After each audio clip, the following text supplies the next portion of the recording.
napakalusog ng ating pong mga bagong mga piglets.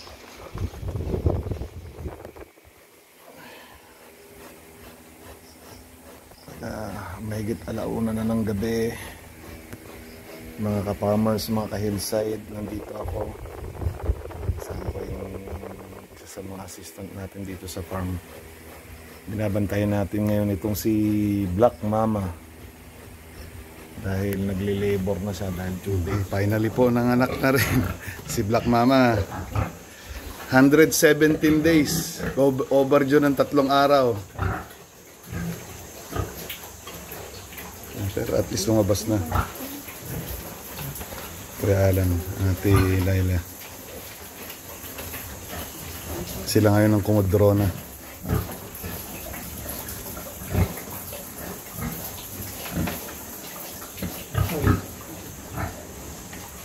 Nagbubuntot.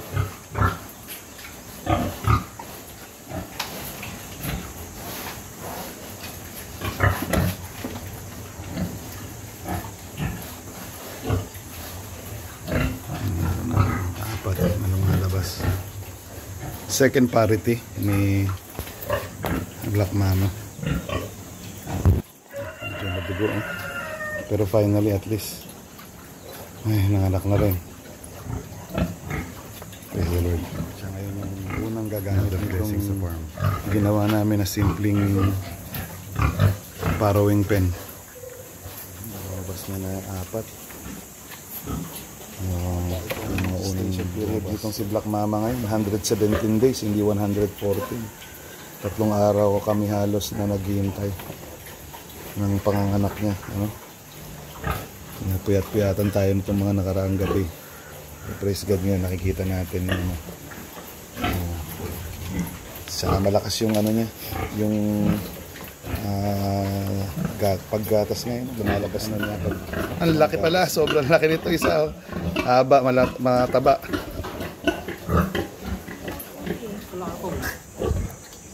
Hindi ko nagawin na.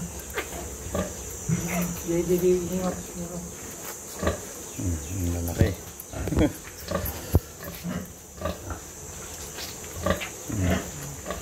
Yan, pang 7. Sinasabay namin yung habang nanganganak, pinapadede na namin itong mga nauna. Kasi nakakatulong yan sa mabilis na panganganak nung inahin. Ito malaki yata ito, ano? Tapos na po manganak si Black Mama. Inilabas na po niya yung kanya pong inunan na nagsasabi po na tapos na yung kanyang farrowing, yung panganganak po niya. So, bigyan niya tayo ng napakalulusog ng mga piglets. Ito sila, sa lakuyan po silang dumedede ngayon. Unang araw po nila. Dito po sa ating bagong simpleng farrowing pen.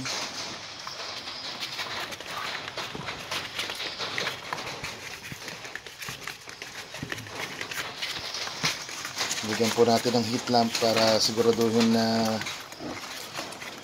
hindi po sila lalamigin, dahil medyo maulan po ngayon. So we praise the Lord again for another blessing na binigay niya sa farm. So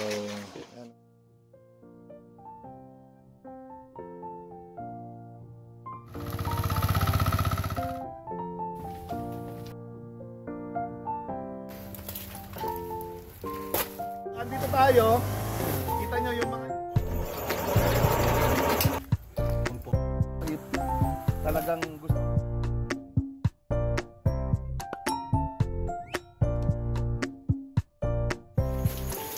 Puro laman. Palamigin na natin ito ngayon. Free range na mga pato rin dito. Lalo sa pinaka.